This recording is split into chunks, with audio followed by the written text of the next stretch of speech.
En enero de 2025, el mayor grupo financiero del mundo, BlackRock, se unió a los 6 bancos estadounidenses más importantes para retirarse de la alianza climática Net Zero. El banco central más poderoso, la Reserva Federal, o Fed para abreviar, abandonó la red del sistema financiero verde. Al mismo tiempo, el nuevo presidente estadounidense Trump anunció que volvería a depender por completo de los combustibles fósiles.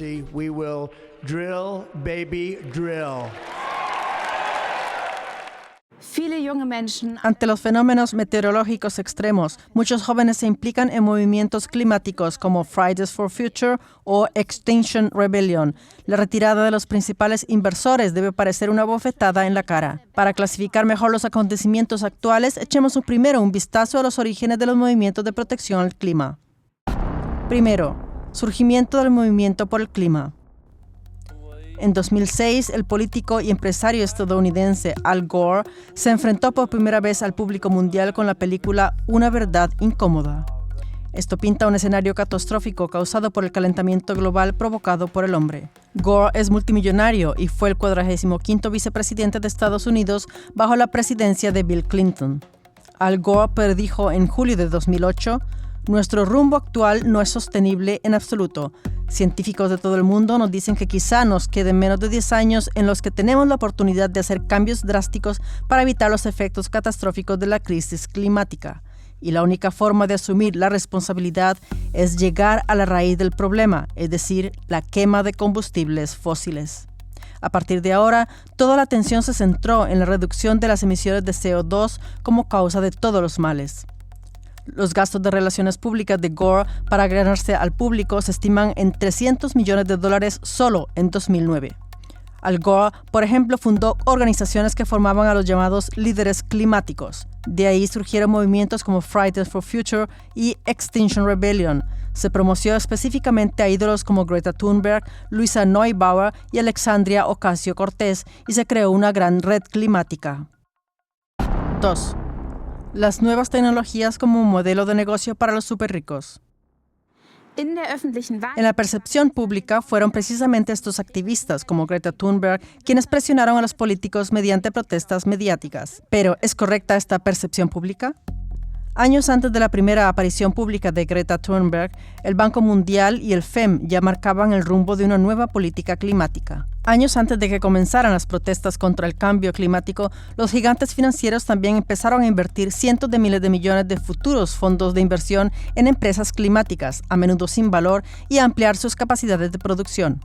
Esto les dio la posición de líder de mercado y les preparó para grandes negocios. Sorprendentemente, los políticos comenzaron a tomar medidas poco después de la primera huelga escolar de alto perfil de Greta en agosto de 2018. Por ejemplo, el entonces presidente de la UE, Juncker, firmó el 17 de octubre de 2018 una carta de intenciones con el fondo de inversión en energía limpia Breakthrough Energy Europe, paquete inicial $100 millones. Así, las empresas miembros superricas deberían tener acceso preferente a la financiación de la UE. El fundador del fondo de inversión Breakthrough Energy es Bill Gates. Entre sus miembros figuran superricos como Mark Zuckerberg, de Facebook, Julian Robertson, del gigante de los fondos de cobertura Tiger Management, David Rubenstein, fundador de Carlyle Group, George Soros y Jack Ma, de Alibaba, entre otros. La UE ha ampliado constantemente el mercado de la tecnología climática. En febrero de 2019, Juncker propuso destinar 1 de cada 4 euros del presupuesto de la UE a la mitigación del cambio climático entre 2022 y 2027. Da la impresión de que los políticos han creado con su legislación un mercado muy rentable para las tecnologías climáticas de las grandes empresas. Tenían una doble oportunidad de ganar. Pudieron beneficiarse de la financiación de la UE y de la gran demanda de sus productos. La UE está ejerciendo una enorme presión sobre los países para que satisfagan esta demanda, ya que se está promoviendo agresivamente tecnologías como la energía eólica, la energía solar y la e-movilidad. Términos como huella ecológica o huella de carbono reflejan el hecho de que el CO2 se ha convertido en la medida de todas las cosas. En pocas palabras, el CO2 se ha convertido en una especie de nueva moneda en los mercados bursátiles. Desde el principio, la atención se ha centrado totalmente en la reducción del CO2 como única causa de casi todos los problemas meteorológicos. No hay tormentas sin los mismos titulares. La culpa es del cambio climático. Tenemos que reducir el CO2. Es escéptico que no se consideren ni remotamente otras causas para las inundaciones e incendios realmente devastadores. Peor aún, las voces de la comunidad científica y de los expertos que cuestionan la narrativa pública no tienen ninguna posibilidad de ser escuchadas en los medios de comunicación. Por ejemplo, hay innumerables patentes que revelan con qué facilidad se pueden crear desastres meteorológicos hoy en día. La destrucción del medio ambiente, como la desforestación para la extracción de materias primas rentables o la expansión de parques eólicos, tampoco se discute casi nunca. Un enfoque unilateral sobre el cambio climático causado únicamente por el CO2 ignora casi por completo la destrucción y los destructores graves del medio ambiente. El cambio climático y la destrucción del medio ambiente se están equiparando de forma inadmisible. Volviendo a la política, el Dr. Ottmar Edenhofer también confirma que la política climática no tiene que ver desde el principio con la protección del medio ambiente, sino con intereses económicos muy duros. Es director y economista jefe del Instituto de Potsdam para la investigación del impacto climático. Hay que decir claramente que estamos redistribuyendo de facto la riqueza mundial a través de la política climática. Debemos liberarnos de la ilusión de que la política climática internacional es política medioambiental. Esto no tiene casi nada que ver con la política medioambiental, con problemas como la desforestación o el agujero de la capa de ozono. Mi conclusión provisional. Así pues, mientras las megacorporaciones y los megamillonarios hacen campaña oficialmente por una mayor sostenibilidad y el clima, obtienen enormes beneficios al mismo tiempo. 3. Éxodo masivo de las alianzas climáticas. Ahora volvemos al principio, a la retirada del BlackRock y compañía de la Alianza del Clima. La pregunta que se plantea es, ¿por qué los mayores inversores se distancian ahora de las tecnologías verdes y se centran en la energía nuclear? ¿Y por qué quiere el presidente estadounidense Trump volver a depender totalmente de los combustibles fósiles? ¿De repente no les importa el medio ambiente o siempre les ha sido indiferente? El experto y analista financiero Ernst Wolf aporta una razón muy comprensible. La nueva gran agenda tiene que ver con la inteligencia artificial. Y es interesante que el Foro Económico Mundial de este año, la reunión de Davos, se celebre bajo el lema Cooperación en la era inteligente. Es decir, todo gira en torno a la inteligencia artificial.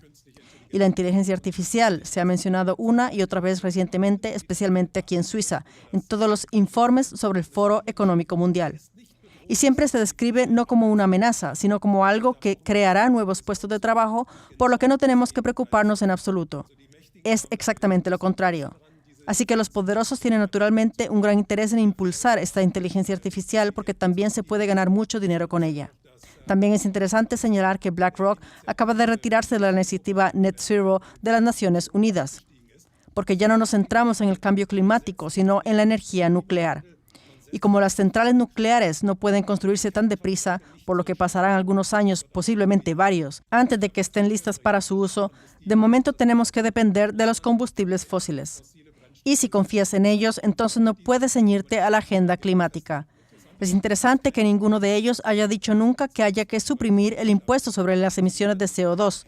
Así que seguirán enriqueciéndose sin freno. Y por supuesto, veremos que en el FEM se dará a todo esto un respaldo ideológico. 4. Consumo de energía para la inteligencia artificial y su sostenibilidad. La sostenibilidad de la inteligencia artificial es objeto de acalorados debates en el seno de las empresas de IA. El 26 de noviembre de 2024 se publicó en el sitio web de Al Gore un documento que resumía el debate.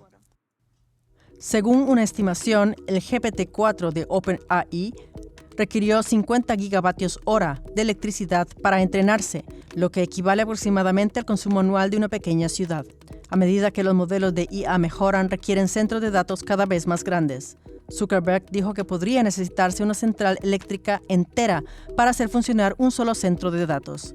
La Agencia Internacional de la Energía, AIE, parte de la base de que la demanda energética casi se duplicará entre 2022 y 2026. Sin embargo, también hay previsiones mucho más drásticas. La conclusión también es muy esclarecedora. Para ser sinceros, pensamos que es muy poco probable que un proveedor de nube ralentice la expansión de sus centros de datos para alcanzar objetivos climáticos. Al fin y al cabo, creen que están en una carrera por inventar un dios digital y por tanto para ellos el riesgo de no construir lo suficientemente rápido supera con creces el riesgo de construir demasiado.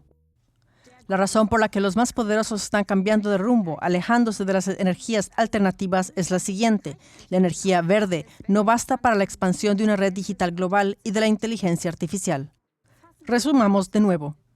Primero, desde el principio la gente se ha asustado por la alarma climática unilateral del CO2. Las empresas de relaciones públicas de ricos grupos de presión empresariales como Al Gore promocionan a ídolos mediáticos como Greta Thunberg. El movimiento climático sirve de portavoz del pueblo ante los políticos. Segundo, los políticos se apresuran a aprobar leyes para reducir el CO2 y crear un enorme mercado para las tecnologías verdes oficiales. Los ganadores, las megacorporaciones que casualmente invirtieron miles de millones precisamente en estas tecnologías mucho antes. De hecho, ganan por partido doble, ganan dinero con sus productos y también reciben subvenciones de las arcas fiscales. Tercero, la fingida sostenibilidad de los grandes se hace patente cuando se trata de sus proyectos favoritos, como la inteligencia artificial. No importa que las necesidades energéticas y las a menudo mencionadas emisiones de CO2 aumenten desmesuradamente. Olvídese de otras destrucciones medioambientales causadas por la roturación de tierras, el envenenamiento del agua y el suelo por las minas de tierras raras, etc. Para no poner en peligro la revolución digital, cualquier medio es bueno. Alianzas climáticas solo mientras sirvan a los intereses de los tiburones financieros. Cuarto, por lo tanto, es evidente que los círculos más influyentes nunca se preocuparon realmente por la protección del medio ambiente. El objetivo del complejo financiero digital es crear un Dios digital. La gente se siente atraída por cuestiones secundarias como si la energía nuclear, los combustibles fósiles o las energías renovables son mejores para preservar el clima. Sin embargo, los principales consumidores insaciables de recursos simplemente quedan fuera del debate. Nuestra conclusión. El movimiento climático no va a ninguna parte y está siendo mal utilizado por los políticos y los mayores grupos financieros para sus propios intereses. En cuanto la gente se centre en los verdaderos responsables de la sobreexplotación de la tierra, será un paso decisivo hacia una verdadera protección del medio ambiente. Para dejar de ser instrumentalizado, infórmese sin anteojeras.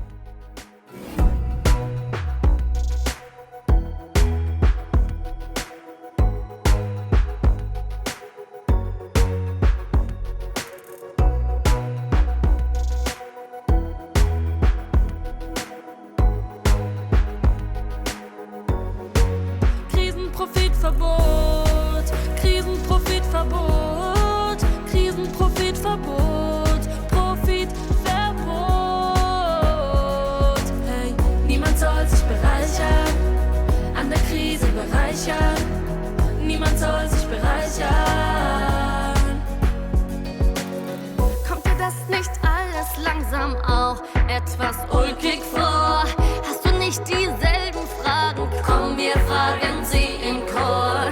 Wer profitiert von den Kriegen? Wer von den Wirtschaftskrisen? Wer von den Weltpandemien und Weltklimakrisen? Hey, gemeinsam fordern wir Krisenprofitverbot. In Zeiten der Völkernot fordern wir Profitverbot.